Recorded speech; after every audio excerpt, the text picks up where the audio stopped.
Ponte tu gorro de lana, encuentra los guantes más cálidos y ve a comprar las mantas más gruesas. La próxima edad de hielo podría estar a la vuelta de la esquina. Y el detonante sería mucho más impactante de lo que cualquiera podría haber esperado. Lo que es aún peor, no tenemos control sobre nuestro futuro gélido. El clima de la Tierra ha estado en una montaña rusa durante millones de años. Se ha ido calentando, congelándose en eras de hielo y luego volviendo a calentarse hasta llegar a las temperaturas más normales que conocemos hoy en día. Estos ciclos, denominados glaciaciones cuaternarias, son parte de un patrón mucho más largo de congelamiento y deshielo global. Durante mucho tiempo, los científicos pensaron que la órbita de la Tierra alrededor del Sol tenía algo que ver con el desencadenamiento de las edades de hielo, pero averiguar exactamente cómo era complicado. Pues, una nueva investigación finalmente conectó los puntos. Mostró cómo pequeños cambios en la inclinación, el bamboleo y la órbita de la Tierra interfieren con el crecimiento y derretimiento de las enormes capas de hielo. Esto es un gran avance porque ayudará a los científicos a comprender no solo lo que ocurrió en el pasado, sino también lo que podría suceder con nuestro clima en el futuro. Incluso pequeños cambios en la forma en que la Tierra se mueve por el espacio podrían tener enormes efectos a lo largo de miles de años. Estos cambios controlan cuánta luz solar reciben diferentes partes del planeta, lo que afecta cómo las capas de hielo crecen y se reducen. La Tierra no orbita alrededor del Sol en un círculo perfecto. En realidad, sigue una trayectoria con forma ligeramente ovalada. Este fenómeno se llama excentricidad orbital. Como el Sol no está ubicado justo en el centro de este óvalo, la distancia de la Tierra respecto a él varía a lo largo del año. Además, el propio óvalo cambia lentamente de posición en el espacio con el tiempo, lo cual se conoce como precesión orbital. A esto se suma el hecho de que la inclinación de la Tierra, también conocida como oblicuidad, cambia ligeramente a medida que nuestro planeta se mueve alrededor del Sol. Los científicos han sabido desde hace tiempo que estas peculiaridades orbitales impactan el clima de nuestro planeta, lo que provoca ciclos de calentamiento y enfriamiento. A medida que diferentes partes de la órbita terrestre cambian, ellos modifican cómo se distribuye la luz solar en todo el planeta, lo cual influye en las estaciones y las eras de hielo. Estos patrones, llamados ciclos de Milankovitch, ocurren aproximadamente cada 20.000, 40.000, 100.000 e incluso 400.000 años. La parte difícil es determinar cómo cada uno de estos cambios orbitales afecta las variaciones climáticas. El clima de la Tierra es un sistema complejo, con una gran cantidad de factores que lo influyen simultáneamente. Modelar todos estos procesos no es tarea sencilla. Requiere de un enorme poder computacional y una comprensión profunda del papel de cada factor en la configuración del clima pasado y futuro de nuestro planeta. Existen dos ciclos que están extremadamente cercanos en tiempo entre sí: la precesión, que ocurre cada 21.000 años, y el segundo armónico de la oblicuidad, que sucede cada 20.500 años. Sin embargo, a pesar de estar tan cerca, nadie ha podido conectar directamente ninguno de estos ciclos con el final de una era glacial. Además de eso, durante los últimos 800.000 años, las eras glaciales han concluido cada 100.000 años, y los científicos aún no han descubierto qué provoca este patrón. Para llegar al fondo del asunto, investigadores se dirigieron a las profundidades del mar. Estudiaron los cambios en las proporciones de isótopos de oxígeno encontrados en las diminutas conchas fosilizadas de criaturas marinas. Estas vivían en el océano y sus exoesqueletos conservan pistas sobre el clima del pasado, específicamente sobre los cambios en las capas de hielo. Esto les permitió a los investigadores rastrear el inicio y el final de las eras glaciales durante los últimos 800.000 años. Al comparar los cambios en las capas de hielo con los cambios orbitales de la Tierra, encontraron un patrón increíble. Los momentos clave en que nuestro planeta pasó de edades de hielo a periodos más cálidos estaban alineados perfectamente con relaciones específicas entre la precesión y la oblicuidad. Resulta que el final de una era glacial, conocido como desglaciación, está estrechamente vinculado a cómo se alinean la precesión y la oblicuidad. Pero parece que es solo la oblicuidad la que desencadena el inicio de una era glacial. Este descubrimiento es clave para comprender el ciclo de 100.000 años de las eras glaciales. Los investigadores afirman que siempre estuvo ahí, solo esperando ser notado. Antes del descubrimiento, se pensaba que el momento de las eras glaciales era más aleatorio, pero este nuevo estudio muestra que hay un patrón claro y predecible. Esto significa que podríamos ser capaces de predecir cuándo ocurrirán las eras glaciales en el futuro. En este momento, la inclinación de la Tierra está disminuyendo de forma lenta y en aproximadamente 11.000 años alcanzará su punto más bajo. Basado en los cálculos del equipo, se espera que la próxima era glacial comience antes de ese momento. Al mismo tiempo, de acuerdo con los últimos informes, los humanos ya han comenzado a desviar el clima de la Tierra de su camino natural a liberar gases de efecto invernadero. Otra cosa sobre la que los científicos están advirtiendo es un cambio masivo que está ocurriendo en el Océano Atlántico y que podría cambiar drásticamente el clima del mundo. La circulación de vuelco meridional del Atlántico, o AMOC por sus siglas en inglés, es un sistema de corrientes oceánicas que mueve aguas cálidas y frías alrededor del planeta. Y en este momento está mostrando signos de debilitamiento. ¿Qué sucederá si colapsa? Temperaturas bajo cero en Europa, clima extremo en todo el mundo, monzones cambiantes e incluso la selva amazónica secándose. ¿Y lo más aterrador? Algunos investigadores dicen que hay un 95% de probabilidad de que esto ocurra antes del fin del siglo. Piensa en la AMOC como una gigantesca cinta transportadora en el océano. Agua cálida y salada de los trópicos fluye hacia el norte en dirección a Europa y América del Norte. Cuando llega a áreas más heladas, se enfría, se vuelve más pesada y se hunde hasta el fondo del océano. Luego, esta agua profunda y fría se desplaza hacia el sur, mientras que agua fresca y cálida del Ecuador sigue fluyendo hacia el norte para reemplazarla. Este sistema ayuda a regular las temperaturas globales, mantiene los inviernos de Europa templados y evita que la costa este de Estados Unidos se inunde. También controla los patrones del monzón que traen lluvias estacionales a partes de África, Sudamérica y Asia. Sin él, el clima mundial sería completamente diferente. En este momento, el derretimiento de los hielos de Groenlandia y la Antártida, junto con el aumento de las lluvias y el escurrimiento de los ríos, está vertiendo demasiada agua dulce en el Atlántico Norte. Ya que el agua dulce es más ligera que el agua salada, interrumpe el proceso de hundimiento que mantiene en movimiento la AMOC. Si se acumula demasiada agua dulce, alterará todo el sistema. Y una vez que colapse, no habrá manera de revertirlo, incluso si el clima se enfría más adelante. Científicos han observado dos grandes señales de advertencia. En primer lugar, el calentamiento del océano frente a la costa este de Estados Unidos, lo que sugiere que la AMOC ya se está desacelerando. Además, hay una mancha fría de agua al sur de Groenlandia, lo cual podría ser un indicio del debilitamiento de la corriente oceánica. Y eso es exactamente lo que ocurre antes de que el sistema falle. ¿Qué sucedería si la AMOC se detuviera por completo? Europa entraría en una edad de hielo. La AMOC desempeña un papel crucial en mantener los inviernos europeos relativamente suaves al llevar aguas cálidas hacia el norte. Si este proceso se detuviera, Europa se sumergiría en un invierno profundo. El clima de Londres podría descender en menos 7,7 grados Celsius, haciéndolo sentir como el norte de Canadá. Estocolmo podría enfriarse hasta 12 grados Celsius, adquiriendo condiciones similares a las de Siberia. Y la nieve y el hielo cubrirían gran parte del norte de Europa durante todo el año. Luego, los monzones cambiarían, lo que provocaría sequías severas. La AMOC ayuda a regular la lluvia tropical, especialmente en África, Sudamérica y Asia. Si colapsara, los monzones de África Occidental cambiarían o desaparecerían, lo que llevaría a sequías devastadoras y una crisis alimentaria masiva. La selva amazónica podría secarse, transformándose en una sabana o pradera. En India y el sudeste asiático, las lluvias monzónicas desaparecerían. ¿Sabías que el Pleistoceno fue realmente importante en la historia de la Tierra?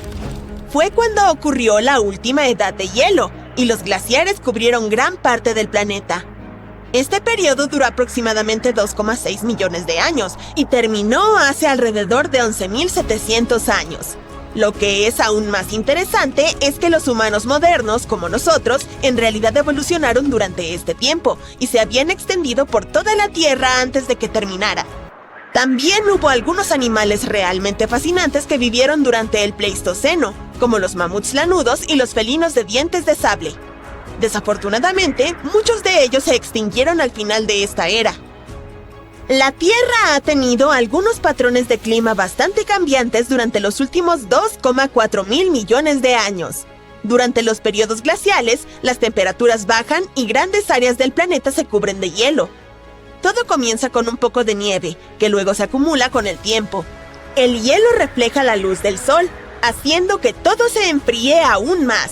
El resultado: vastos glaciares que se mueven lentamente hacia el ecuador, cambiando el paisaje a medida que avanzan. Y cuando el hielo se derrite, los niveles del mar vuelven a subir y todo cambia una y otra vez.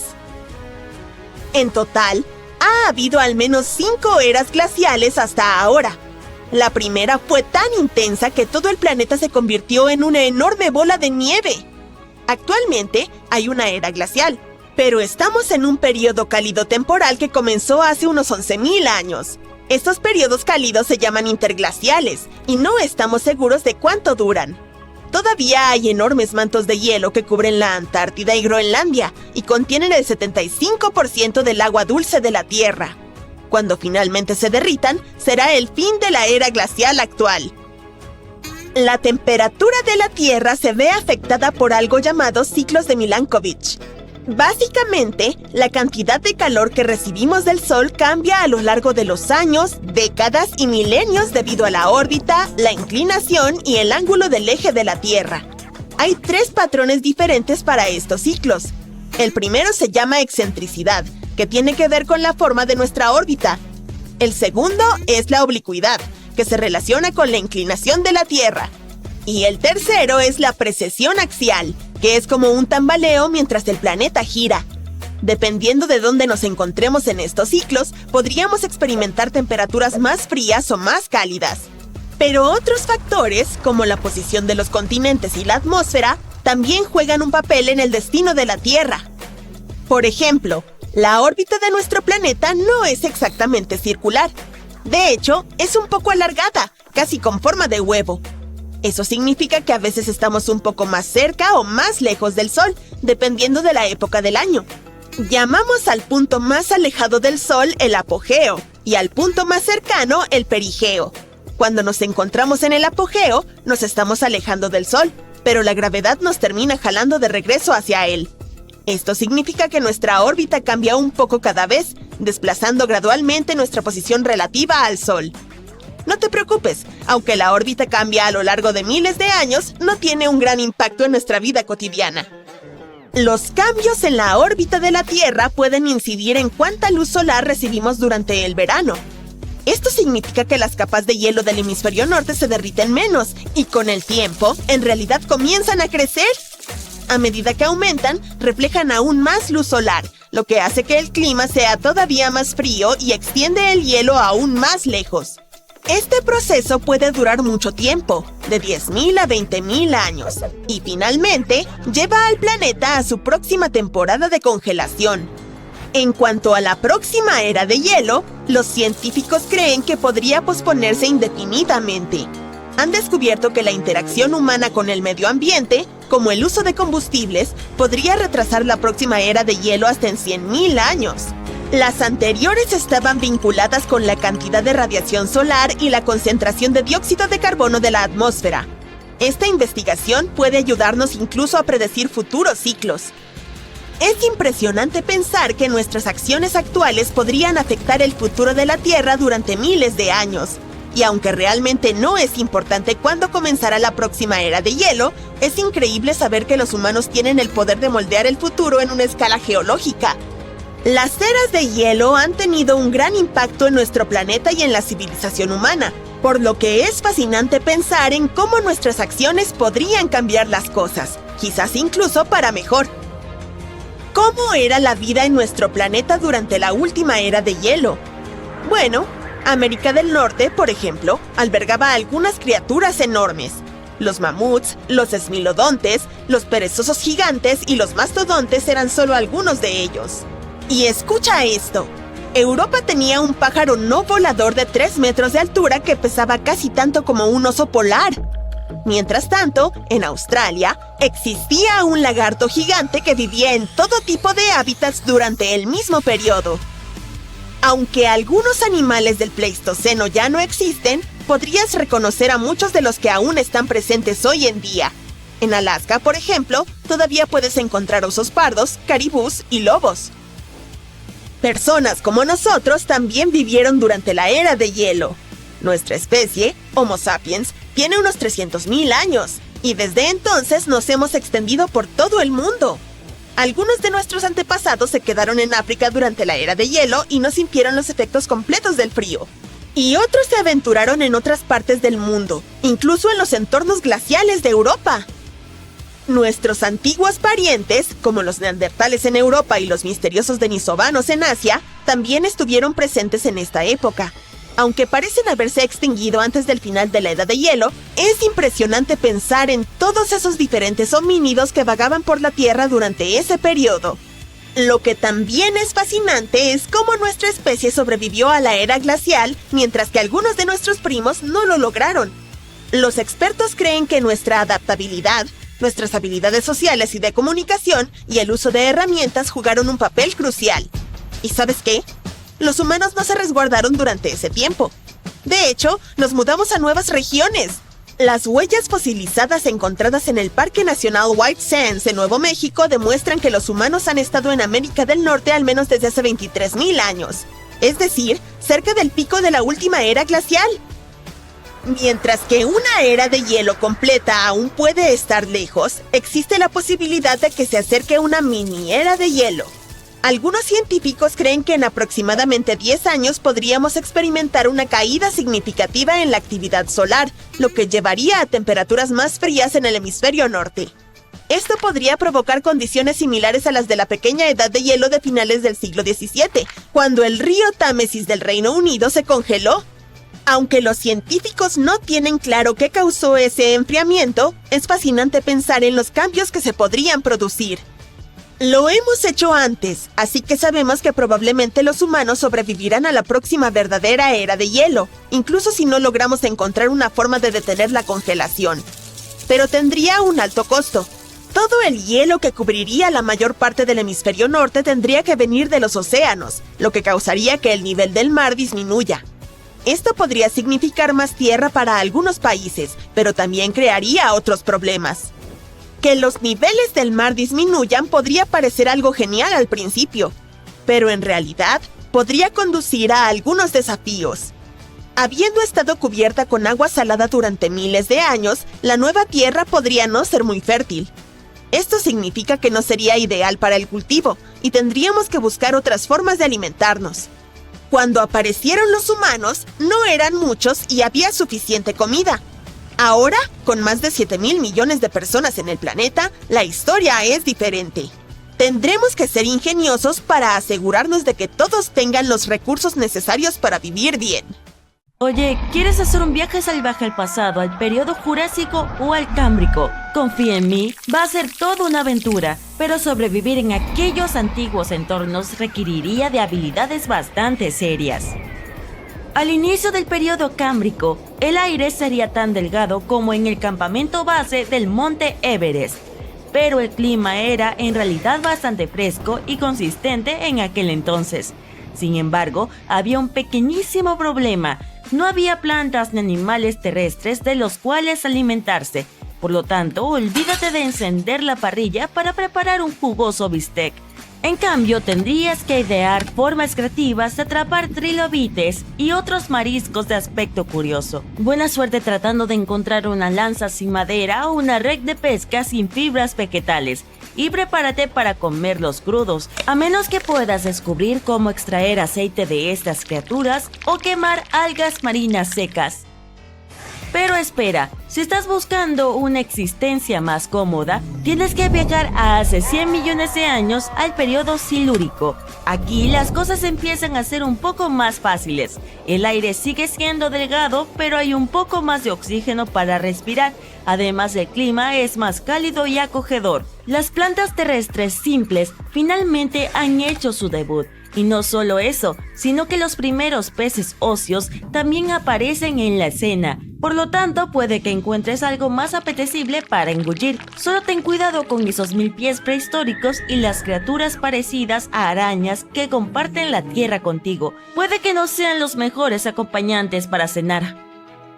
Sí, todo suena divertido y factible, pero hablemos un poco más sobre esta loca idea de transporte instantáneo. Si aparecieras mágicamente en un tiempo diferente, lo primero de lo que tendrías que preocuparte sería la cantidad de oxígeno en el aire. Ahora, mirando ese elegante gráfico de arriba, está bastante claro que los niveles de oxígeno solían ser súper bajos antes de hace aproximadamente 0,85 mil millones de años. Es decir, estamos hablando de solo unos pocos porcentajes de la atmósfera, y ni siquiera había O2 en el aire hasta un evento llamado la Gran Oxigenación, que sucedió hace unos 2000 millones de años.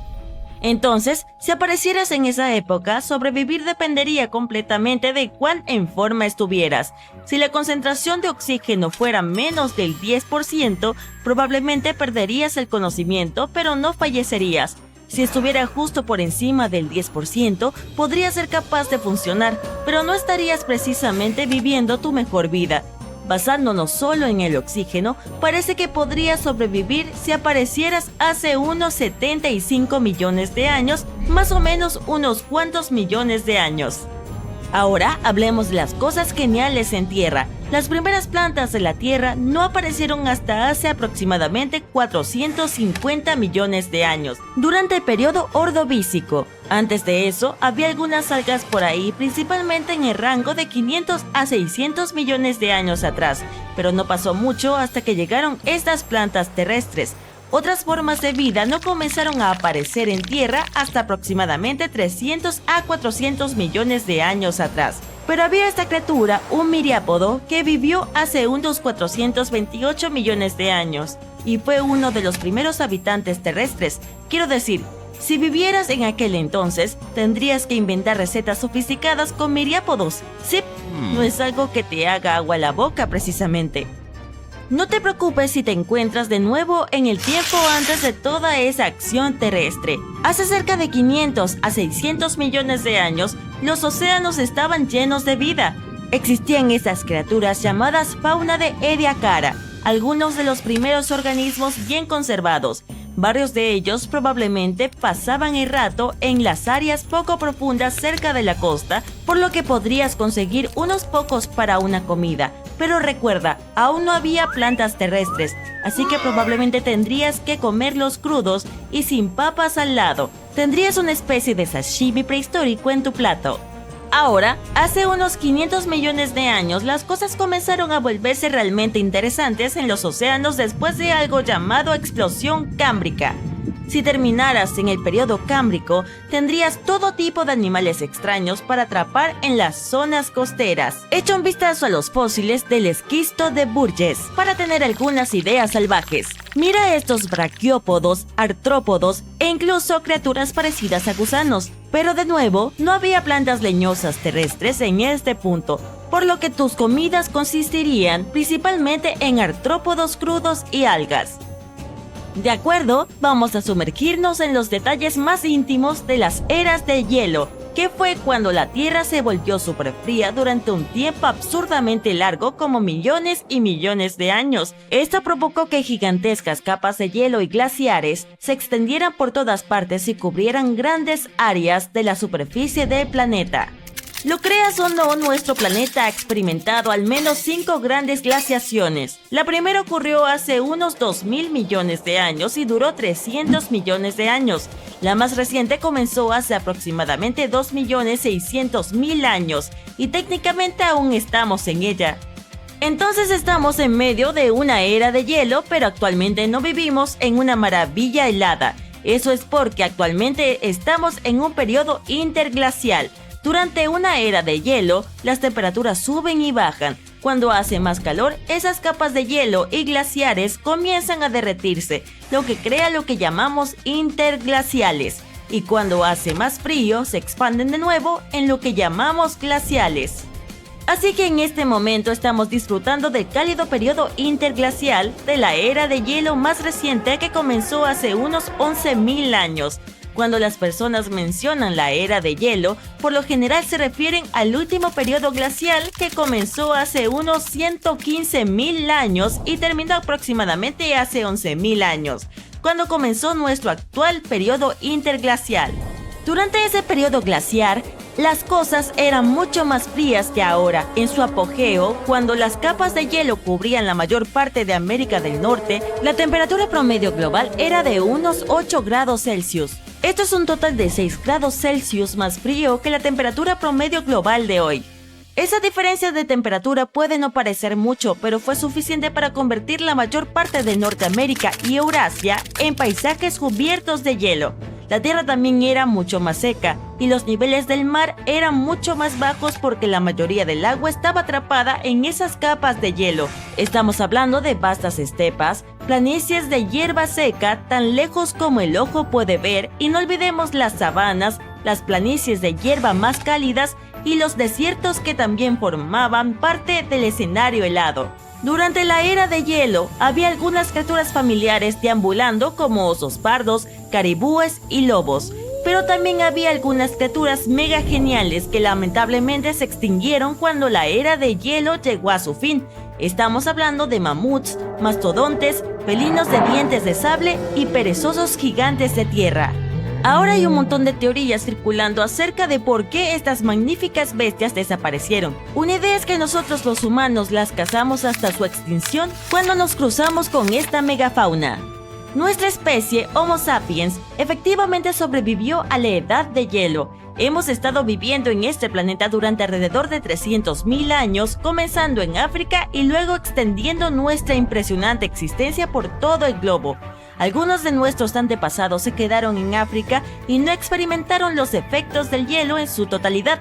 Otros se aventuraron en diferentes partes del mundo, incluso desafiando el frío glacial de los ambientes europeos. Pero no éramos los únicos allí afuera. Al comienzo de la era... ¿Ves esta gran mancha bajo el agua cerca de la orilla? Es un arrecife de coral. Te invita a nadar más cerca, pero ten cuidado. Si llegas ahí, podría ser el último nado de tu vida. Aléjate del arrecife. ¿Pero por qué?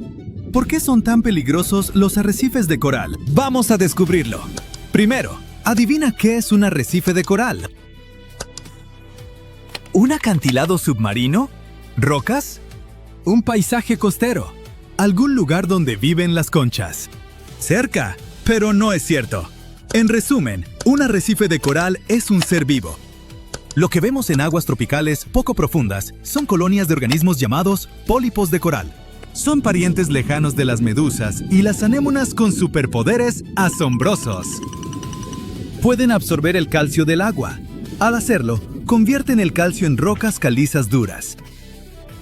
Estas rocas, como bloques de construcción, forman arrecifes de coral sólidos y se asientan en el fondo marino. Pero hay arrecifes de coral blandos que parecen plantas, flotan libremente con las corrientes, se mecen en distintas direcciones y parecen pulsar bajo el agua. No tienen bloques de coral sólidos, pero pueden desarrollar núcleos parecidos a árboles para mantener su posición.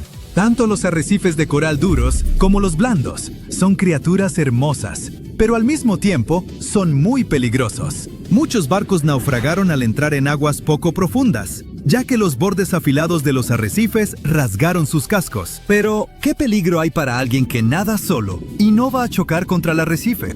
Puedes bucear y disfrutar las hermosas vistas de los pólipos de coral, pero prepárate para encontrar criaturas inesperadas y desagradables.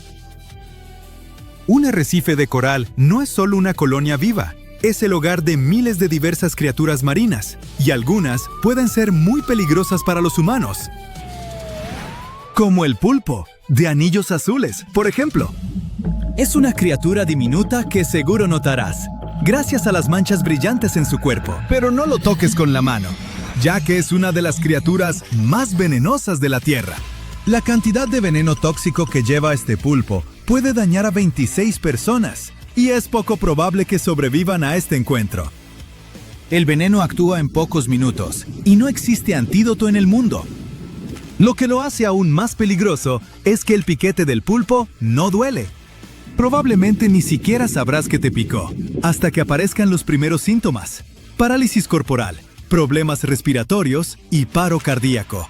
Pero aunque no notes al pulpo y pases de largo, probablemente notarás a la medusa de caja, cuyos tentáculos pueden alcanzar varios metros de largo. Parece una criatura del espacio profundo, y más vale que no te acerques. La medusa de caja es considerada la criatura más venenosa del mundo. Hay células especiales en sus tentáculos que liberan una toxina llamada nematocistos. En los últimos 100 años, unas 70 personas perdieron la vida tras encontrarse con estas medusas. Pero lo más probable es que el número sea mucho mayor. Simplemente no conocemos todos esos casos.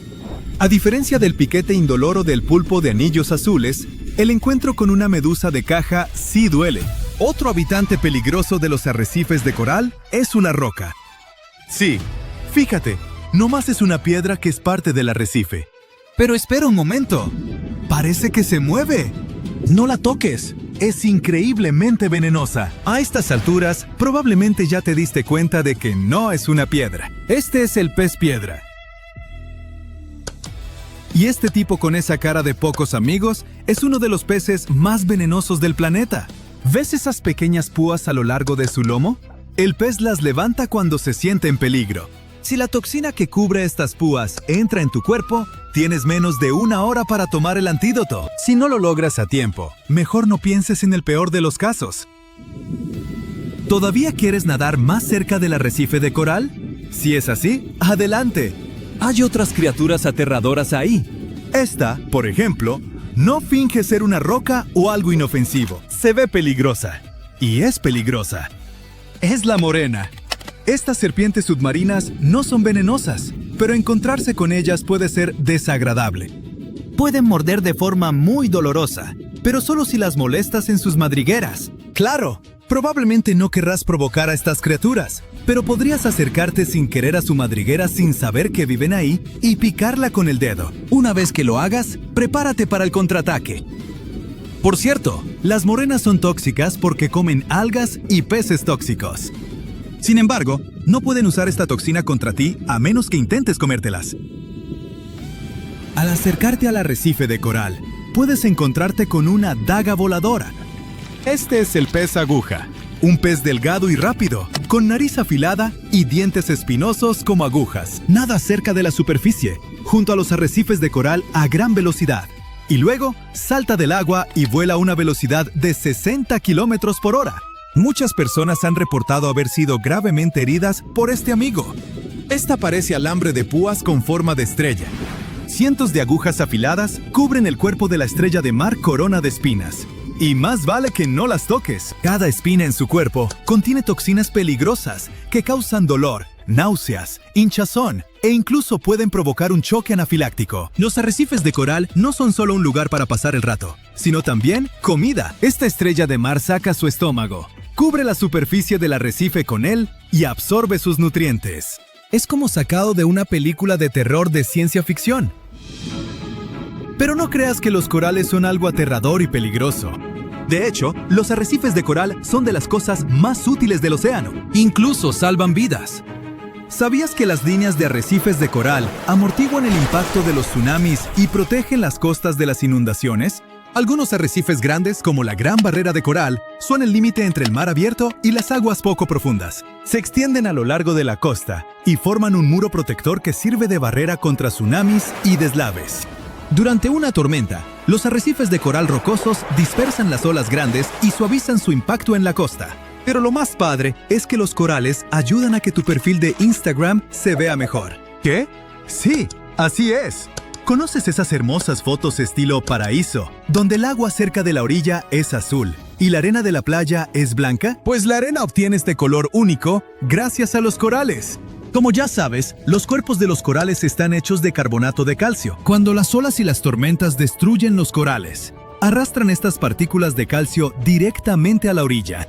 Además de los corales, pequeños trozos de conchas marinas trituradas también terminan ahí. Con el tiempo, capa por capa, se acumulan para formar playas de arena blanca.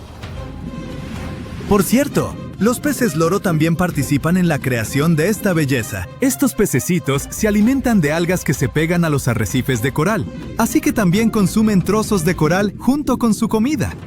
Luego, cuando están llenos, liberan las partículas de coral que eventualmente se convierten en la arena blanca. Uno de estos peces libera unos 90 kilogramos de desechos de coral al año. Así que, en cierto sentido, esta arena blanca aparece porque los peces loro hacen del 2. Los arrecifes de coral son antiguos. El arrecife promedio crece a un ritmo de aproximadamente 1.8 centímetros por año. Y ahora, mira sus tamaños. La Gran Barrera de Coral se extiende por más de 2.300 kilómetros y ha estado creciendo durante 8.000 años. Ha estado aquí desde que la gente empezó a desarrollar la agricultura, domesticar animales y construir los primeros asentamientos. Y algunos arrecifes son mucho más antiguos. Por eso es tan importante preservar esta maravilla natural única, y los humanos terminan destruyéndolo. A menudo cuando los barcos chocan accidentalmente contra los arrecifes de coral. Cuando esto sucede, arruina el hogar de miles de criaturas marinas. Los ecosistemas oceánicos se ven gravemente afectados. Pero también tratamos de mejorar la situación. Los guardacostas protegen las áreas donde crecen los arrecifes de coral para que ninguna embarcación pueda acercarse. Estas majestuosas criaturas son una parte crucial de la naturaleza. Y esta es otra razón igual de importante por la que debemos mantenernos alejados de ellas. El manto de nieve sobre tu cabeza se divide en dos delante de tus ojos y empieza a deslizarse por la pendiente helada hasta su lugar de reposo muy abajo. Cualquier cosa que esté en su camino es aplastada bajo la inmensa masa de nieve y escombros. Estás presenciando una avalancha, uno de los desastres naturales más peligrosos. Pero ¿qué tal si te hablo de otro tipo de avalancha, no menos escalofriante que la de montaña? Lo más extraño es que ocurre bajo el agua. Las avalanchas submarinas son fenómenos naturales poderosos y devastadores, a menudo mucho más peligrosos que las terrestres. Tienen el potencial de causar estragos en todo el planeta, con consecuencias catastróficas. ¿Y qué es lo más alarmante? Ocurren todo el tiempo bajo la superficie del océano, son imposibles de ver, de predecir y extremadamente difíciles de medir. Tales avalanchas pueden volverse 100 veces más grandes que las terrestres y representan un gran riesgo para las comunicaciones mundiales, con el potencial de dejar a todo el planeta sin internet. Pero hablaremos de ello un poco más adelante. Primero, retrocedamos 60.000 años en el tiempo. Estamos cerca de la costa noroeste de África, listos para presenciar la escala colosal y el impacto devastador de una gigantesca avalancha submarina. Comenzó como un pequeño deslizamiento de tierra bajo el agua en el cañón de Agadir. Al principio, eran solo 1,5 kilómetros cúbicos de material. Pero en poco tiempo, esta masa aumentó más de 100 veces su tamaño mientras viajaba por el fondo del Océano Atlántico. A medida que la avalancha se aceleraba y crecía, recogía grava, arena, rocas y lodo. Talló un camino devastador a través de uno de los cañones submarinos más grandes del mundo, mientras arrasaba con todas las formas de vida animal y vegetal a su paso. El desastroso flujo fue tan poderoso que erosionó un tramo de 400 kilómetros del cañón, cortó cientos de metros en sus lados y dañó un total de 4.500 kilómetros cuadrados, que es el área de más de 3 ciudades y media de Nueva York. En cuanto a la fuerza del flujo, fue tan inmensa que propulsó enormes peñascos por las paredes del cañón y alcanzó alturas de hasta 130 metros. Antes de que los científicos descubrieran la evidencia de este suceso catastrófico, habían subestimado la magnitud de la destrucción causada por las avalanchas submarinas. Por cierto, estas devastadoras catástrofes pueden comenzar no solo en lo profundo del océano, sino también en los estuarios. Regresemos al 14 de enero de 2020 y veámoslo nosotros mismos. Una corriente de turbidez, un flujo rápido y descendente de agua con gran cantidad de sedimentos, se precipitó más de 1.100 kilómetros desde el estuario del río Congo hasta el mar profundo. Esta corriente apareció debido a dos factores: una terrible inundación a lo largo del río Congo a finales de diciembre de 2019 y mareas vivas inusualmente grandes. Esto dio como resultado una avalancha de arena y barro. Su volumen fue equivalente a 1/3 de todo el sedimento producido anualmente por todos los ríos del mundo. Esta avalancha de sedimento se aceleró y aumentó su velocidad de 5 metros por segundo en la parte superior del cañón del Congo a 8 metros por segundo cuando alcanzó el final del canal, casi a 1,100 kilómetros de la costa. Esta ruta convirtió a la avalancha en la más larga de sedimentos jamás medida en nuestro planeta. 2 días después, el flujo llegó al océano profundo. La avalancha rompió 2 cables de telecomunicaciones en el fondo marino y redujo la velocidad de los datos de Internet en toda el área de África Occidental, Central y Sur. Hasta ahora, antes de este desastre, los científicos consideraban que medir avalanchas submarinas poderosas era poco práctico. Pero el flujo de sedimentos en el cañón del Congo pudo ser monitoreado y así permitió finalmente a los investigadores evaluar cómo las grandes inundaciones fluviales se conectaban con el mar profundo. También concluyeron que la frecuencia con la que ocurrían las avalanchas submarinas dependía de la ubicación del observador. Los cañones submarinos cercanos a las desembocaduras de los ríos pueden experimentar varias pequeñas avalanchas al año. Otros sistemas, lejos de las desembocaduras de los ríos, como el cañón de Agadir, pueden tener solo una monstruosa avalancha cada 10,000 años aproximadamente. Tal vez te preguntes qué puede provocar una avalancha bajo la superficie del océano. Pues bien, terremotos, tifones, mareas altas, inundaciones fluviales e incluso erupciones volcánicas. Y debido a nuestro cambiante clima, este tipo de sucesos se vuelven cada vez más frecuentes e intensos. Al mismo tiempo, estos detonantes no significan que una avalancha sea inminente. Tampoco se relacionan con la magnitud del suceso. Compruébalo tú mismo. En 1755, un poderoso terremoto golpeó la costa de Portugal y arrasó grandes partes de Lisboa. Decenas de miles de personas perdieron la vida durante ese desastre, pero solo desencadenó una pequeña avalancha submarina. Y en 1929, un gran terremoto frente a la costa de Terranova, Canadá, provocó la mayor avalancha submarina jamás registrada. La corriente viajó a una velocidad de 70 kilómetros por hora y arrastró rocas, arena y lodo. Rompió 11 cables del lecho marino en su camino cuesta abajo. La avalancha fue tan poderosa que produjo un tsunami que cobró la vida de 28 personas a lo largo de la costa. Las avalanchas submarinas son totalmente invisibles porque ocurren a gran profundidad bajo la superficie del océano, lo que las hace muy difíciles de estudiar. Pero debemos encontrar una manera, porque estos flujos son muy importantes. Transportan sedimentos, nutrientes e incluso contaminantes a través del fondo oceánico. Así que un equipo de investigación de Liverpool decidió desentrañar este misterio. Durante los últimos 40 años, han recolectado más de 300 muestras del fondo oceánico. Combinadas con datos sísmicos y batimétricos, que es una manera sofisticada de referirse al mapeo oceánico, lograron reconstruir una avalancha submarina gigante. Fue la primera vez que una avalancha submarina de este tamaño fue cartografiada. Lo más impresionante es que comenzó de una manera bastante modesta, pero pronto se transformó en una colosal avalancha que creció hasta más de 200 metros de altura. Para ponerlo en perspectiva, imagina una avalancha del tamaño de un rascacielos desplazándose desde Liverpool hasta Londres, mientras excava una zanja de 30 metros de profundidad y 15 kilómetros de ancho. Luego, se extiende por un área más grande que el Reino Unido, cubriéndolo con varios metros de arena y lodo. ¡Es como enterrar un país entero! Estos hallazgos son realmente importantes porque demuestran que incluso un pequeño deslizamiento submarino puede convertirse en algo sumamente destructivo. Pero eso no es lo peor. Pensemos en los cables de Internet submarinos, que son esenciales para la comunicación global. Hay más de 550 cables activos en el fondo del mar a nivel mundial. Su longitud total es de 1.400.000 kilómetros. Eso es suficiente para dar la vuelta a nuestro planeta 35 veces. Cuando una avalancha submarina rompe cables del lecho marino, los efectos suelen ser muy costosos y devastadores. Por ejemplo, en 2006, un terremoto de Taiwán provocó avalanchas submarinas que cortaron numerosos cables del lecho marino que conectaban el sudeste asiático con el resto del mundo. el operador de Internet más grande de China sufrió una pérdida del 90% del tráfico hacia los Estados Unidos en el momento más crítico del suceso. En cuanto a Taiwán, experimentó entre un 74 y un 100% de pérdida en el tráfico hacia las islas vecinas.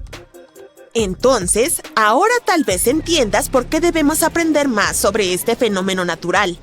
Afortunadamente, los investigadores de la Universidad de Tulane han encontrado una manera de analizarlo en 3D. Estudios anteriores solo observaban los deslizamientos submarinos en 2D, lo que no proporcionaba una imagen completa de cómo se comportaban realmente. La nueva investigación se centró en cómo los flujos submarinos interactuaban con las minicuencas, características naturales en el lecho marino que parecen tazones poco profundos. A pesar de ser llamadas mini, estas cuencas pueden ser enormes, de hasta 10 kilómetros cuadrados. Cuando las corrientes de turbidez fluyen hacia estas minicuencas, no solo se detienen. No, chocan contra el lado opuesto y giran hacia atrás, como remolinos de agua en un arroyo. Estos flujos giratorios mueven el sedimento antes de que se asiente en el fondo del océano. El tamaño de la minicuenca y la velocidad del flujo pueden cambiar el comportamiento de la corriente. Si la cuenca es grande y la corriente es lenta, hace alrededor de 2500 años, yo no existía en ese entonces, un terremoto cambió por completo el curso de uno de los ríos más grandes y famosos del planeta, el Ganges. Es normal que los ríos no permanezcan en un solo lugar, así que si vives cerca de uno, este podría simplemente desaparecer sin dejar rastro o inundar toda la ciudad un día. En el caso del Ganges, un terremoto supermasivo fue la razón de este cambio drástico. Los científicos dicen que podría volver a suceder, y eso sería un gran problema para millones de personas que dependen de este río. El río Ganges comienza como pequeños arroyos en el Himalaya y recorre un largo camino de más de 2.500 kilómetros. A lo largo de su recorrido se encuentra con otros grandes ríos como el Brahmaputra y el Meghna antes de que toda el agua desemboque en la bahía de Bengala.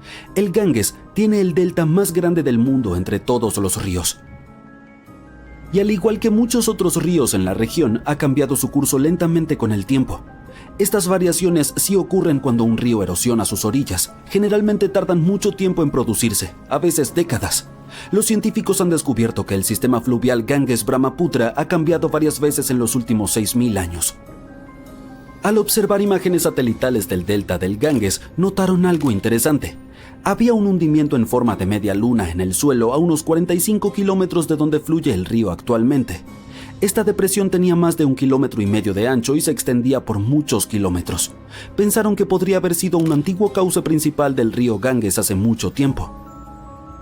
En 2018, el equipo decidió visitar el área para investigar ellos mismos y tomar muestras para aprender más al respecto. Sin embargo, mientras regresaban a casa, notaron un pozo donde alguien estaba excavando tierra para crear un estanque. Al día siguiente planeaban llenarlo con agua, pero los investigadores detectaron algo extraño en la tierra. Había bandas verticales de arena de color claro mezcladas con el lodo más oscuro. Estas capas especiales son pistas del pasado. Indican que un antiguo terremoto hizo que la arena y el agua brotaran desde debajo del suelo, lo que creó volcanes de arena que quedaron atrapados en el tiempo.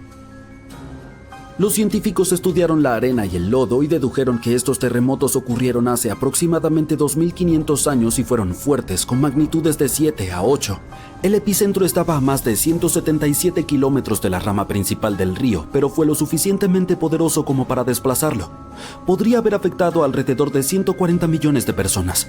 El sistema Ganges-Brahmaputra está cerca de puntos donde se encuentran las placas tectónicas de la Tierra, por lo tanto, experimenta terremotos con frecuencia.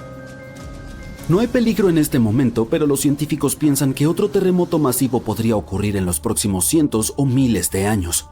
Podría amenazar hasta a 170 millones de personas, lo cual es aproximadamente la mitad de la población de los Estados Unidos.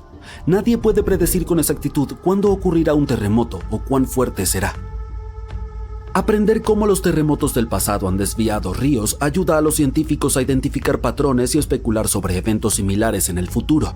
Este conocimiento podría ayudarnos a prepararnos mejor y a crear planes de seguridad antes de que ocurra otro gran evento. El Ganges no es el único río en riesgo. El río Amarillo, el Irrawaddy y ríos en los Estados Unidos como el Klamath y el San Joaquín enfrentan peligros similares. El poderoso río Mississippi también ha cambiado su curso muchas veces en los últimos 7000 años. Actualmente hay un enorme sistema de presas y barreras llamado Estructura de Control en el centro de Luisiana. Su función es evitar que el Mississippi se desborde y se una a un río cercano, el Atchafalaya. Sin embargo, los científicos piensan que, en teoría, estas barreras no podrían manejar mega inundaciones. Por lo tanto, el Mississippi podría liberarse y cambiar su curso de nuevo. Esto causaría enormes problemas, especialmente en el sur de Luisiana. Uno de los ejemplos recientes en que un río cambió su curso y causó un desastre fue el Kosi en India. En agosto de 2008, en tan solo unos pocos días, el cauce del río se desvió aproximadamente 96 kilómetros, lo cual es un cambio enorme. Las inundaciones ocurren con bastante frecuencia en algunas partes del estado, pero no había habido unas tan fuertes en más de 50 años. Afectaron a alrededor de 1000 aldeas y 3 millones de personas, y cerca de 1 millón de personas tuvieron que ser evacuadas a un lugar seguro. Dado que muchas de estas personas no habían enfrentado inundaciones en mucho tiempo, no estaban preparadas para manejar la situación con rapidez. Esto les causó aún más daños a sus hogares y a sus vidas. Durante décadas, los científicos han intentado averiguar qué provoca que los ríos cambien repentinamente su curso. Un nuevo estudio explica que 2 factores trabajan en conjunto para que esto suceda. Este proceso se denomina abulsión. Primero está la preparación, que es como acumular tensión antes de que ocurra algo importante. Con el tiempo, los sedimentos, arena, tierra y otras cosas arrastradas por el río se depositan en ciertos lugares. Esto puede elevar el río por encima del terreno circundante o hacer que una pendiente cercana sea más empinada que el curso actual del río. Y luego está el detonante, que es como la gota que colma el vaso y desencadena todo. Este podría ser una gran inundación, un terremoto o incluso algo como un montón de troncos que bloquean el agua. Los investigadores examinaron imágenes satelitales de aproximadamente 170 casos de abulsión de los últimos 50 años. Notaron que estos eventos ocurrieron con más frecuencia cerca de las desembocaduras de los ríos y de las montañas. Los ríos eran aproximadamente 3 veces más propensos a cambiar de curso en estos lugares que en las áreas entre ellos. También estudiaron 58 caudales fluviales en detalle en mapas de alta definición para medir la superelevación, es decir, cuán alto está el río en comparación con el terreno circundante. También midieron la ventaja de pendiente, que es cuán empinada puede ser una nueva ruta en comparación con la actual del río, y descubrieron que cerca de las montañas los ríos a menudo acumulan tanto sedimento que se elevan demasiado y se desbordan. Pero cerca de las desembocaduras de los ríos, como en los deltas, los cauces necesitan una ventaja de pendiente pronunciada para romper el barro y formar una nueva ruta. Estos 2 factores trabajan en conjunto con un sube y baja. Si uno es más fuerte, el otro no necesita ser tan fuerte para que ocurra una abulsión. Para determinar hacia dónde podría dirigirse un río si cambia de cauce, los investigadores crearon un algoritmo informático inteligente. Esta herramienta utiliza mapas para medir la inclinación del terreno y el flujo del río, a fin de predecir hacia dónde podría moverse el río. Lo probaron en 10 abulsiones pasadas y acertó el camino cada vez. Los científicos esperan poder usar estos hallazgos para proteger a las personas que vivan cerca de los ríos de inundaciones repentinas.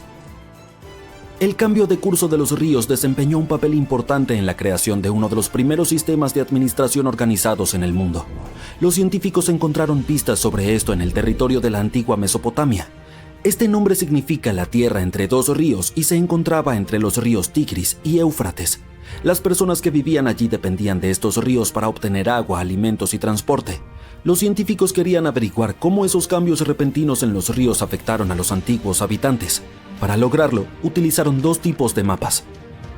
Los mapas arqueológicos muestran cómo crecieron las ciudades antiguas con el tiempo, incluyendo qué tipos de edificios construyeron las personas. Ciertos edificios como grandes palacios o murallas de la ciudad podrían indicar cuando cada ciudad tuvo una administración organizada por primera vez. El segundo tipo de mapa mostraba por dónde fluían los ríos Tigris y Éufrates hace mucho tiempo. A menudo cambiaban de curso, a veces lentamente serpenteando y en otras ocasiones muy rápido y de manera drástica por abulsión. Alrededor del año 5000 a.C., Mesopotamia comenzó a volverse más seca y la agricultura se hizo más difícil. Los agricultores tuvieron que cultivar sus cosechas cerca de los ríos, donde podían usar las inundaciones naturales para regar sus campos o cavar pequeños canales para llevar el agua del río a sus plantas. Debido a que la agricultura era tan importante, los pueblos y ciudades crecieron cerca de los ríos también, para que la gente pudiera mantenerse cerca de su alimento. Pero cuando un río cambiaba repentinamente su curso, la gente no se daba por vencida. Trabajaban juntos para excavar largos canales que llevaban el agua desde la nueva ruta del río de regreso a sus campos. Los canales los ayudaban a obtener agua nuevamente y los edificios administrativos mostraban que se estaban organizando como una comunidad para resolver grandes problemas.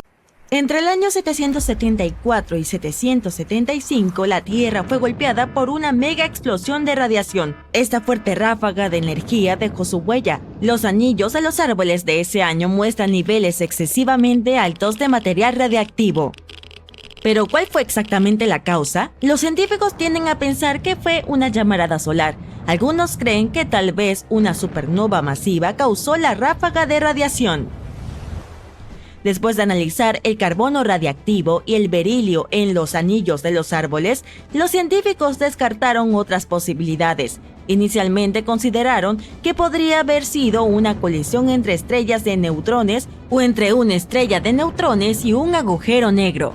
Estos tipos de choques producen una ráfaga superrápida de rayos gamma sin ningún espectáculo de luz, lo cual concuerda mejor con la evidencia. Pero ese tipo de colisiones son extremadamente raras. Flight cree que es poco probable que esta sea la respuesta. Él calcula que deberíamos ver uno de estos fenómenos en nuestra galaxia una vez cada 1 millón de años, por lo que haber tenido uno hace apenas 1200 años parece bastante increíble. Los científicos están muy preocupados por estos sucesos raros. Si uno ocurriera más cerca de la Tierra, podría causar serios problemas en la vida de nuestro planeta. Incluso si estuviera a miles de años luz de distancia, un fenómeno similar hoy traería un enorme caos con todos los sofisticados sistemas electrónicos de los que dependemos. Por lo tanto, es bueno que esas ráfagas de rayos gamma sean tan raras, porque si fueran más comunes, la Tierra podría enfrentar tiempos difíciles. Tal vez pienses que si nuestro planeta pudo soportar mega explosiones de radiación, podría resistir algo menos aterrador, como las langostas. Lamento decirlo, pero no es del todo cierto. Allá por 1874, durante un verano caluroso en Kansas, las cosas tomaron un rumbo extraño. Las langostas, o debería decir acrídeos, invadieron las grandes llanuras. Descendieron como una tormenta, cubriendo casas, árboles e incluso a los trenes que pasaban. Estos insectos tenían una misión: causar el caos. Los agricultores tuvieron que apresurarse para proteger sus pozos y todo lo que valiera la pena salvar. Las langostas aterrizaron por todas partes y causaron estragos en todo lo que veían. Incluso las pobres ovejas perdieron su lana. Las langostas despojaron de pintura los vagones y quitaron los mangos de los rastrillos, así de destructivas eran. El ganado intentó contraatacar comiéndoselas, pero eran demasiadas. Ese año, estos bichos causaron alrededor de $200 millones en daños a los cultivos. La invasión de las langostas fue tan dura que incluso el ejército de Estados Unidos intervino para ayudar. Al final, las langostas comenzaron a desaparecer y las llanuras se salvaron de mayores devastaciones. Los desastres naturales pueden ser incluso más impredecibles que las ráfagas de radiación espacial y las invasiones de langostas. Mira esto. En junio de 2017, un criador de renos del noroeste de Siberia estaba ocupado en lo suyo cuando de repente escuchó una explosión tremendamente fuerte y vio humo saliendo del suelo. Si eso me pasara a mí, saldría corriendo. Más tarde encontraron un enorme agujero que tenía unos 7 metros de ancho y casi 20 metros de profundidad y estaba rodeado de trozos de hielo y tierra. Resultó que había más de 17 de estos agujeros negros en la zona. Estaban llenos de agua turbia y rodeados de misterio. Algunas personas pensaban que eran sumideros, otros estaban seguros de que fueron el resultado de pruebas de dispositivos secretos o incluso de un montón de meteoritos. La idea más reciente es que estos huecos son en realidad cráteres causados por el calentamiento del Ártico, que derrite el suelo congelado. La teoría sostiene que, a medida que el suelo se descongela, las bolsas de gas atrapadas bajo la superficie estallan y así forman estos agujeros dramáticos.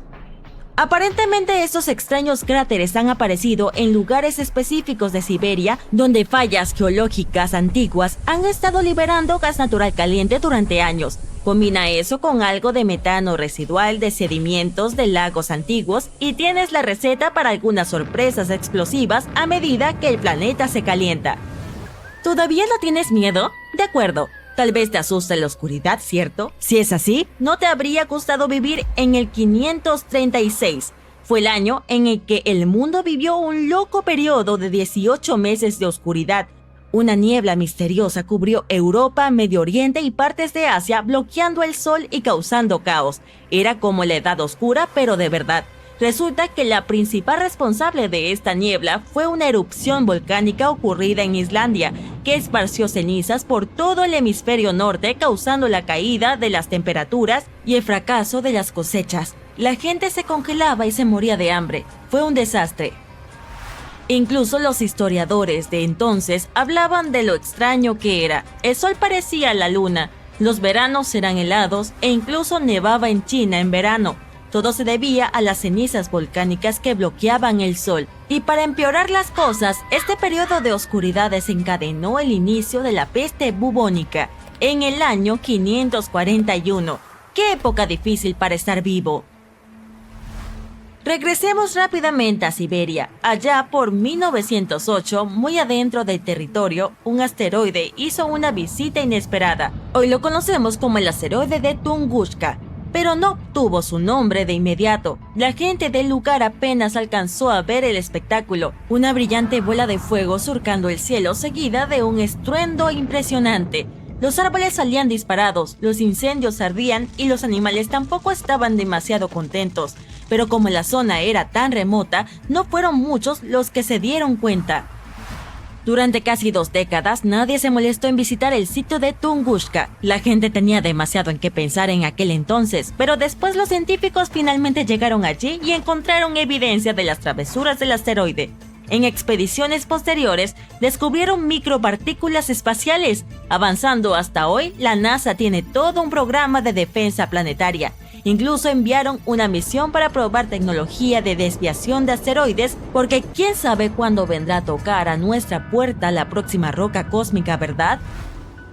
A mediados del siglo XIX ocurrió otro épico fenómeno solar conocido como el evento Carrington. Puede que no parezca gran cosa, pero tuvo consecuencias bastante graves. El día siguiente al suceso, la Tierra fue golpeada por una tormenta geomagnética increíble que descontroló los telégrafos y llevó a las auroras hasta los trópicos, lugares a donde casi nunca llegan. Pero toda esta locura climática espacial comenzó con cosas extrañas que ocurrieron en la superficie del Sol, como las manchas solares. De estas manchas pueden surgir llamaradas solares y otros fenómenos electromagnéticos que interfieren con nuestra tecnología. Tormentas solares poderosas como esta pueden ser expulsadas del Sol a velocidades de hasta 3 kilómetros por segundo. Pueden contener miles de millones de toneladas de material solar, acompañadas de un pequeño campo magnético atrevido que disfruta alterando el campo magnético de la Tierra cuando se encuentran. Ahora presta atención, nos estamos acercando al próximo máximo solar en 2025, así que es buen momento para revisar la historia de las peores tormentas solares como el evento Carrington y tomar nota. Imagina si una tormenta similar ocurriera hoy. Las empresas quedarían desconectadas y enfrentaríamos daños graves. Por suerte, estas megatormentas solares no ocurren muy a menudo. Pero oye, el clima espacial es difícil de predecir, así que si sucedieran cataclismos en la Tierra cada 5 minutos, las condiciones de vida en nuestro planeta serían casi las mismas de hace 4.500 millones de años. En ese entonces, los mares y océanos hervían, los rayos caían por todas partes, las placas tectónicas cambiaban de forma, la lava fluía de los volcanes, y lo que es peor, no había internet. La Tierra parecía un vasto caldero hirviendo, donde se estaba creando vida gradualmente. Si vuelve a hervir, este caldero podría destruir casi toda la vida en el planeta. Cataclismos consecutivos. No estaría de más suponerlo. Imaginemos, ¿de acuerdo? ¡Buenos días! Te despiertas en un pequeño búnker subterráneo. El sensor sísmico indica que un terremoto de 7 grados comenzará en unos minutos. Empacas una enorme mochila impermeable y subes las escaleras. El búnker subterráneo está protegido de la actividad sísmica. Se mueve con el suelo, por lo que estás a salvo aquí. Pero debes abandonar el refugio porque los suministros se acaban. Además, ayer captaste una señal de radio que decía que todos los supervivientes se dirigieran al sur de inmediato. Las coordenadas que dieron no están lejos de tu ubicación. Sin embargo, hay que darse prisa antes de que el paisaje vuelva a cambiar. Abres la escotilla y te encuentras en medio del desierto. El sol es casi invisible más allá del cielo gris. El suelo tiembla, pero no tienes miedo. No hay casas ni edificios, nada que te caiga encima. Mantienes el equilibrio a la perfección y el terremoto no te derriba. Es como saltar en un trampolín. El único peligro son los profundos abismos en el suelo, pero puedes saltarlos fácilmente. Después de un calentamiento matutino tan extremo, decides desayunar.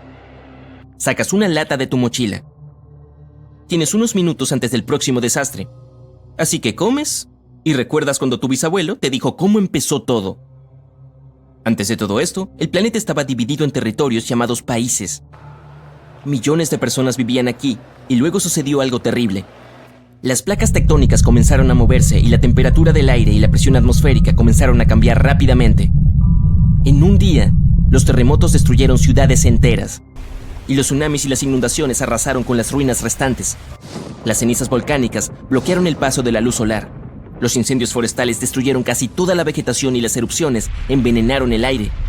Solo unas pocas personas lograron adaptarse a condiciones tan duras, y tienes suerte de ser una de ellas.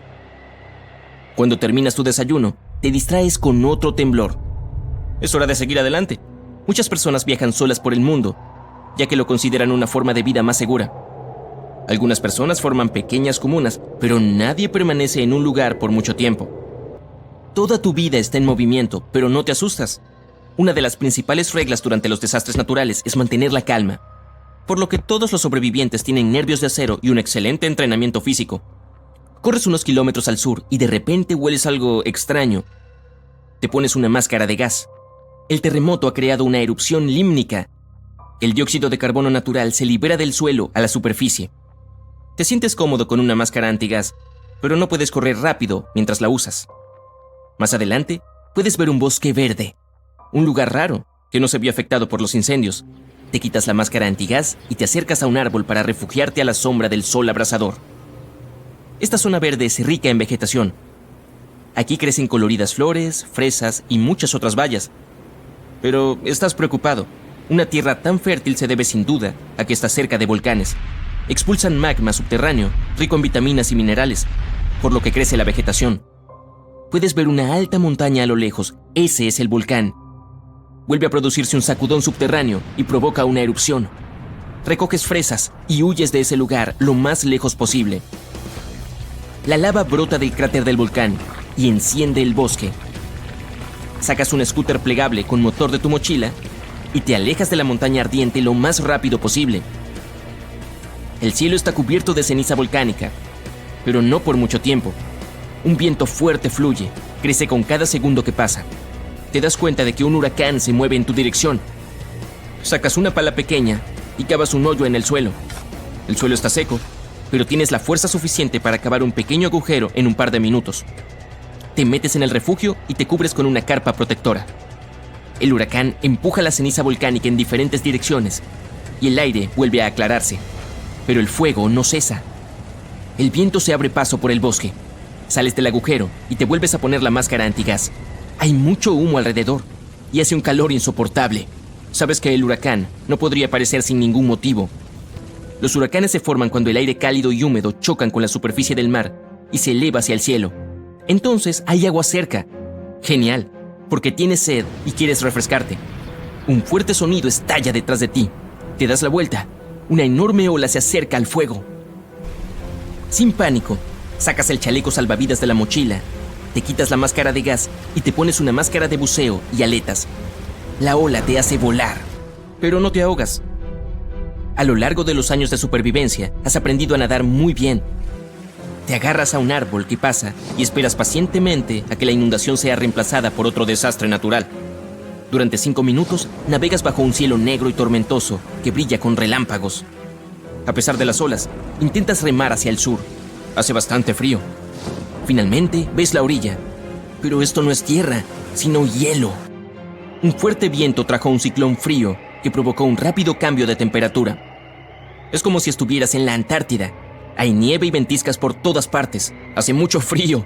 Pero sacas una fina manta espacial hecha de papel de aluminio y caminas lentamente hacia el sur. Debajo de la ropa, colocas papel arrugado, plástico de burbujas, trozos de algodón. Todo esto también ayuda a calentar tu cuerpo. En el camino, recolectas varias botellas de nieve para derretirlas más tarde. Se forman carámbanos en tu cara y no puedes ver debido a la tormenta de nieve. De repente, la nieve comienza a aplacarse bajo tus pies. El hielo se derrite y se convierte en agua. Una corriente de aire caliente te golpea la cara. Te encuentras en un terreno duro y seco, mirando al cielo y luego a tu reloj. Pasan 5 minutos y el cielo se vuelve a cubrir de nubes negras. Sacas una placa de metal de tu mochila y te cubres la cabeza con ella. Unos segundos más tarde, golpean fuertes lluvias y granizo. Bolas gigantes de hielo golpean tu escudo de metal. Pero te calmas e incluso tienes una sonrisa en tu rostro. El suelo se moja y se desprenden rocas heladas. Cuando termina el granizo, sacas todos los materiales aislantes de calor de debajo de la ropa y los guardas en tu mochila. Luego, colocas algunos radios largos de acero. Los radios están envueltos con alambre de cobre. Conectas los radios entre sí, formando una antena larga. La clavas en el suelo y huyes. Después del granizo y las nubes de lluvia, rayos caen al suelo. Más precisamente, golpean el pararrayos que acabas de construir. Esperas a que termine la tormenta, luego desarmas el pararrayos y lo guardas en tu mochila. Comienza un intenso calor. Bebes un poco de nieve derretida y te abres camino por el desierto. La tierra tiembla y tu aventura comienza de nuevo. Terremotos, dióxido de carbono, incendios, inundaciones, nevadas, tsunamis, rayos y una y otra vez. Con la ayuda de una brújula, continúas tu viaje y alcanzas tu objetivo unos meses después. Ves una antena larga que sobresale del suelo. Esta es una marca de posición para ingresar a una ciudad subterránea. La ciudad está construida a partir de decenas de enormes búnkeres conectados entre sí por túneles. Las murallas de la ciudad no permiten el paso de la radiación y no se doblan por los terremotos diarios. La gente aprendió a extraer energía del suelo. El núcleo de la Tierra genera calor. Este calor hierve el agua. Luego se forma vapor y se genera electricidad en estaciones especiales. La gente obtiene agua de lagos y ríos subterráneos. En lugar del sol, se instalan lámparas ultravioleta en todas partes que brindan a las personas y plantas la luz necesaria. Los desastres naturales ocurren en la superficie cada 5 minutos, pero la humanidad todavía tiene mucho espacio bajo tierra. Inundaciones, tornados, tsunamis, huracanes. Todos estos desastres naturales pueden volverse extremadamente peligrosos, pero estamos familiarizados con ellos. Pero, ¿qué tal un desastre natural que nunca antes había ocurrido, pero que podría ocurrir en cualquier momento? Podría ser una supererupción. Eso es lo que sucede cuando entra en erupción un supervolcán. Es posible que sepas que el parque Yellowstone está ubicado en la cima de un supervolcán. La última erupción masiva ocurrió hace unos 664.000 años, y la anterior a esa hace aproximadamente 1,3 millones de años. Si hacemos los cálculos, entenderemos que la próxima erupción podría ocurrir pronto. No hay pruebas sólidas de que el supervolcán esté desesperado o preparándose para una erupción, pero ¿cómo sería si sucediera? Meses antes de la erupción, los terremotos de pequeña escala se volverían más frecuentes y más poderosos en el área. No mucho antes de la erupción, la creciente presión empujaría el suelo sobre el volcán creando una cúpula. Se abrirían grietas estrechas a lo largo de los bordes de esta cúpula. El magma comenzaría a ascender hacia la superficie y luego comenzaría la erupción. Una enorme columna de lava y ceniza se dispararía en el aire a una altura de más de 26 kilómetros. El volcán seguiría arrojando ceniza durante días y días. El aire en esta área se calentaría hasta 300 grados Celsius. Para todos los seres vivos, la lluvia de ceniza sería una de las consecuencias más peligrosas de la erupción. Los edificios y los árboles comenzarían a derrumbarse bajo el peso de esta sustancia densa. Solo tomaría un par de días para que una capa de ceniza de 3 metros cubriera el territorio de unos 80 kilómetros alrededor del centro de la erupción. Después de que la ceniza llegara a la estratosfera, las temperaturas en todo el mundo comenzarían a descender. La erupción también sería rica en azufre y este elemento es un bloqueador solar eficaz. Es por eso que pronto haría tanto frío que no habría verano en todo el mundo durante los próximos años. Las estaciones del monzón cambiarían. Sería difícil para los animales encontrar comida y agua limpia. Ahora, ¿qué tal un estallido de rayos gamma? No te tropiezas con este tipo de radiación en tu vida cotidiana. Un estallido de rayos gamma ocurre cuando 2 estrellas de neutrones chocan. El colapso de una estrella masiva también puede producirlo. Los rayos gamma podrían representar un grave peligro para la Tierra. Si un estallido de rayos gamma ocurriera cerca de nuestro planeta natal, podría arrancar nuestra capa de ozono. Después de eso quedaríamos desprotegidos de la radiación ultravioleta del Sol. Además, los rayos gamma también podrían producir ozono terrestre. Este tipo de ozono podría filtrarse en el océano, ya que es soluble en agua, y eso conduciría a una extinción masiva de la vida marina. Las plantas tampoco sobrevivirían a este desastre. Ahora que lo pienso, los sumideros gigantes podrían tragarse comunidades enteras. Uno de esos sumideros se abrió en la ciudad de Nueva York. Arrastró una camioneta estacionada hacia la Tierra. Ocurrió en el verano de 2022, y no fue el único sumidero que apareció en esta zona. Los habitantes locales reportaron cerca de 4,000 sumideros en toda la ciudad. Este tipo de problema también es muy común en Florida, y es mucho más grave de lo que puede parecer. Los sumideros se abren de repente, derribando todo y a todos los que están cerca. Los sumideros aparecen en todo el mundo, lo que los convierte en un problema global. Son totalmente impredecibles y se forman sin previo aviso. Afortunadamente, los expertos saben qué los causa. En algunos lugares hay vastas áreas de agua subterránea, pero durante las sequías, esta agua se seca. Esto crea grandes cavernas vacías. Después de fuertes lluvias, la superficie sobre una caverna de este tipo puede colapsar, creando un sumidero en cuestión de minutos. Ok, pero ¿qué pasa si nos encontramos con un agujero negro errante?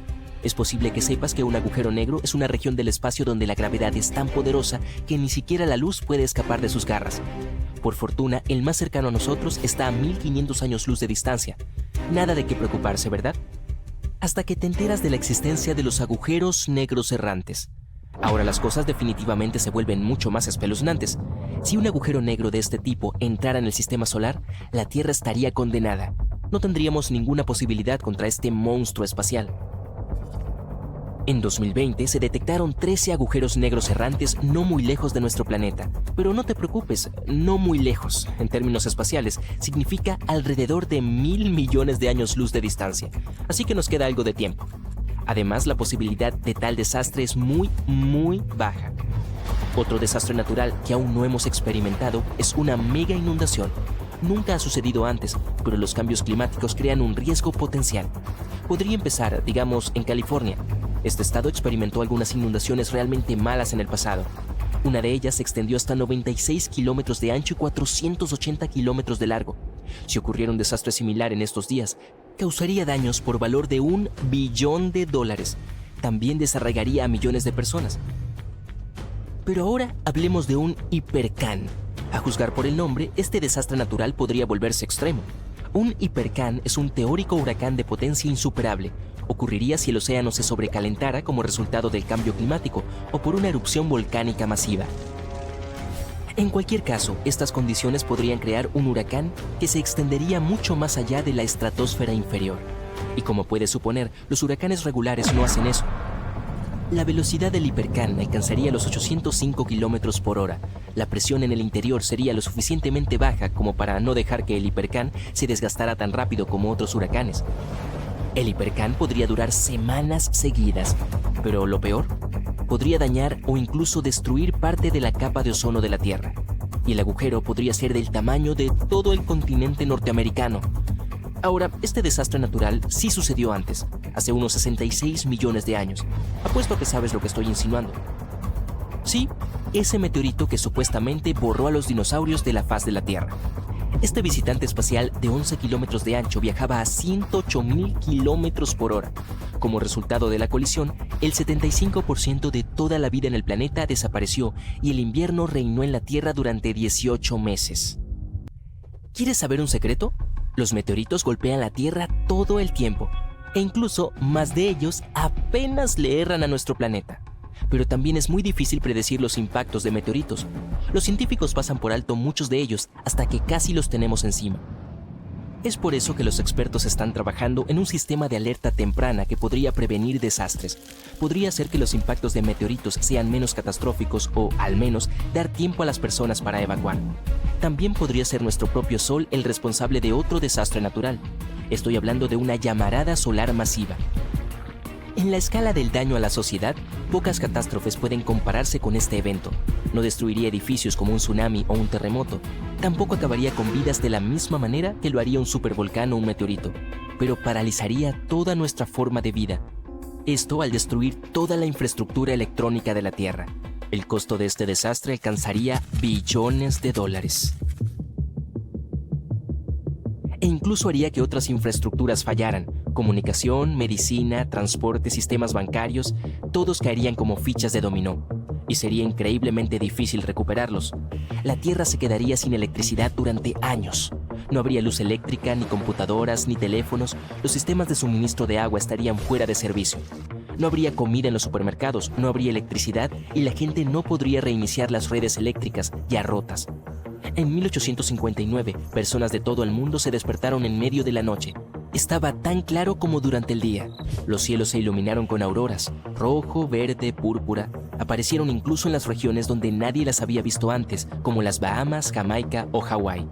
Los telégrafos se cargaron eléctricamente, aunque estaban desconectados. En muchas áreas comenzaron los incendios. Entonces la tecnología apenas existía. Pero imagínate la avalancha de problemas que podría causar una llamarada solar hoy. Bueno, eso es un montón para procesar, ¿no? En el lado positivo, omití la parte en la que el megalodón espacial gigante viene a darle un mordisco a la Tierra. No creo que haya muchas posibilidades de que eso suceda. ¿O sí?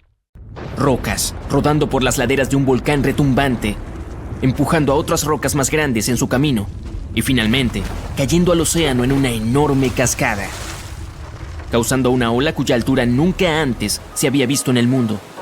Esto es lo que podría suceder si la depresión de Helena, de la gran isla de Hawái, cayera al agua. El volcán Kilauea está lejos de estar inactivo. La última erupción ocurrió en 2018. Sus erupciones suelen ir acompañadas de terremotos de diferentes magnitudes, y con cada terremoto, las rocas de magma de las laderas del volcán bajan. Estas formaciones rocosas se denominan depresiones, y la depresión Helena es la más notoria de ellas. En 1868, el desprendimiento de esta depresión provocó un maremoto que se elevó hasta 18 metros de altura. Pero lo más preocupante es que hace unos 110.000 años, un deslizamiento de tierra provocó uno de los terremotos más poderosos de la historia que, a su vez, provocó un mega tsunami de más de 300 metros de altura. A los científicos les preocupa que un evento así se repita en el futuro. Si eso sucede, la ola podría engullir todo Hawái y llegar fácilmente a las costas de América del Norte y del Sur.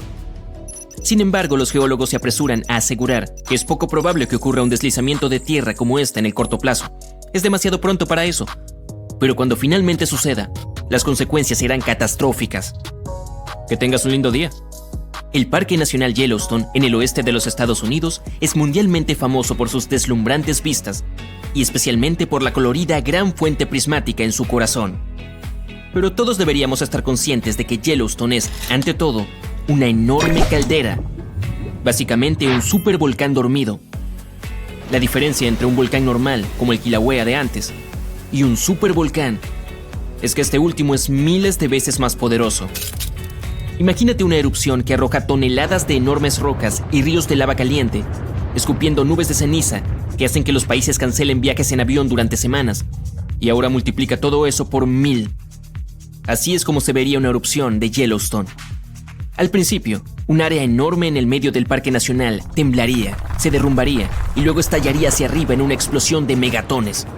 Los flujos de lava y las rocas de magma cubrirían el área de aproximadamente 100 kilómetros cuadrados, cerca de la mitad de Washington, D.C. Pero el mayor peligro es la ceniza volcánica. Una columna de ceniza se elevaría a kilómetros hacia arriba y sería llevada por el viento en todas direcciones. Dado que la erupción estaría lejos de ser normal, la propagación y el daño también serían mucho mayores de lo habitual. La ceniza es espesa y pesada, por lo que cubriría una vasta área como una manta, destruyendo cultivos e incluso edificios. Peor aún, se esparciría en el aire y bloquearía el sol, lo que provocaría una caída drástica de la temperatura y un invierno artificial.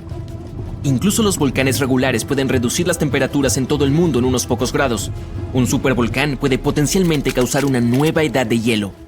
Afortunadamente, las posibilidades de que el supervolcán Yellowstone entre en erupción en un futuro cercano, o algún día, son extremadamente bajas. Ha habido solo 3 de esos en la historia de la Tierra, y no hay evidencia de que tal desastre deba repetirse. Los científicos estiman que la probabilidad es de 0,00014%, lo que es menor que las posibilidades de que un asteroide nos borre a todos. Y hablando de eso, si los dinosaurios pudieran hablar, o al menos estuvieran vivos para el caso, te dirían que la amenaza de los asteroides es tan real como parece.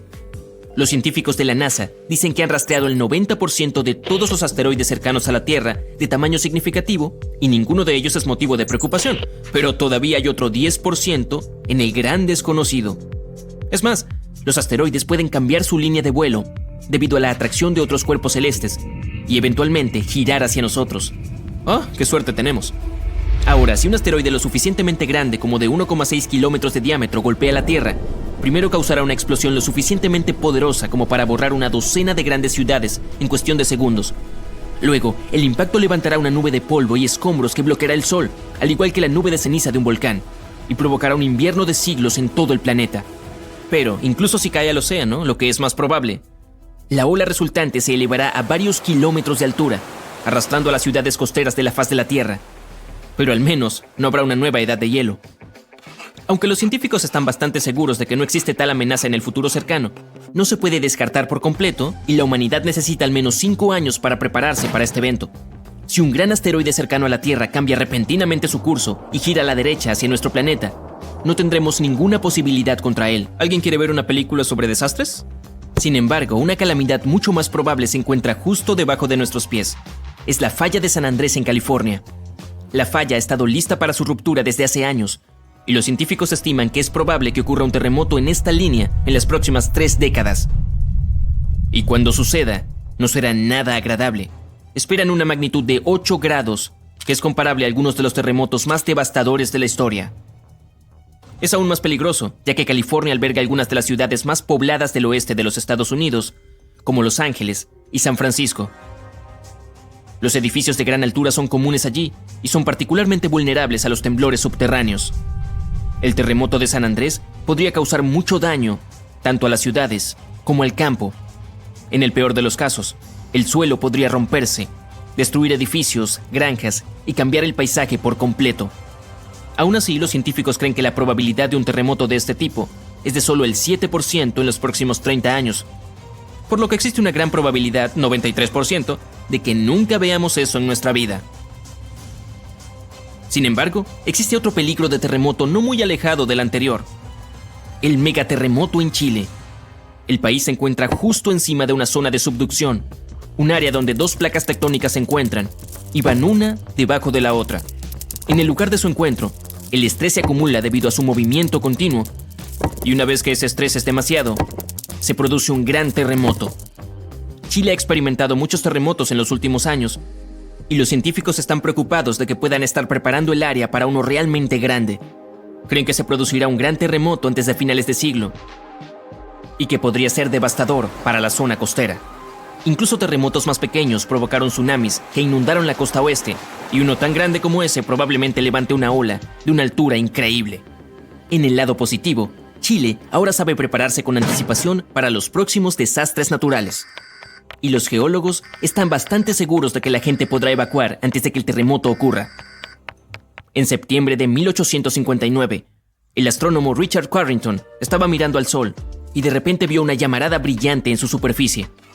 Lo anotó en sus registros, pero solo se dio cuenta de lo importante que era un par de días después.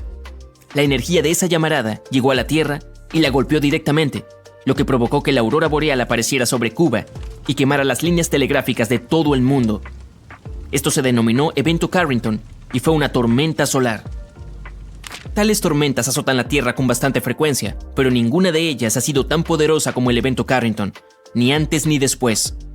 Pero en 2012, los astrónomos registraron una llamarada solar similar, cuya energía casi golpeó a nuestro planeta una vez más. Si hubiera sucedido solo una semana antes, habríamos tenido un gran problema. Hoy en día la humanidad depende de la electricidad en casi todos los aspectos de la vida, y una poderosa tormenta solar afectaría mucho al campo electromagnético de la Tierra. Todos los aparatos eléctricos se apagarían o provocarían un cortocircuito, y los enormes transformadores que alimentan básicamente todo se estropearían para siempre. Se necesitarían años para repararlos, y el costo de un apagón tan masivo sería de billones de dólares. Lo peor de todo es que la ciencia es casi incapaz de predecir las tormentas solares, e incluso si pudiéramos saber sobre ellas con anticipación, no podríamos detenerlas. La llamarada ocurre en cuestión de segundos, y las partículas tardan unos 8 minutos en llegar a la atmósfera de la Tierra y provocar perturbaciones. El corte de energía vendría un poco más tarde, en 1 o 2 días, cuando una enorme nube de plasma llegara a nuestro planeta. Por el momento, no hay protección contra las erupciones solares. Y las posibilidades de que haya una lo suficientemente potente como para cortar toda nuestra electricidad en los próximos años son bastante altas, cerca del 12%. Lo único bueno de todo esto es que ahora conocemos esa posibilidad y al menos podemos prepararnos de antemano. Oye, no olvides empacar ropa interior y calcetines, siempre los necesitarás.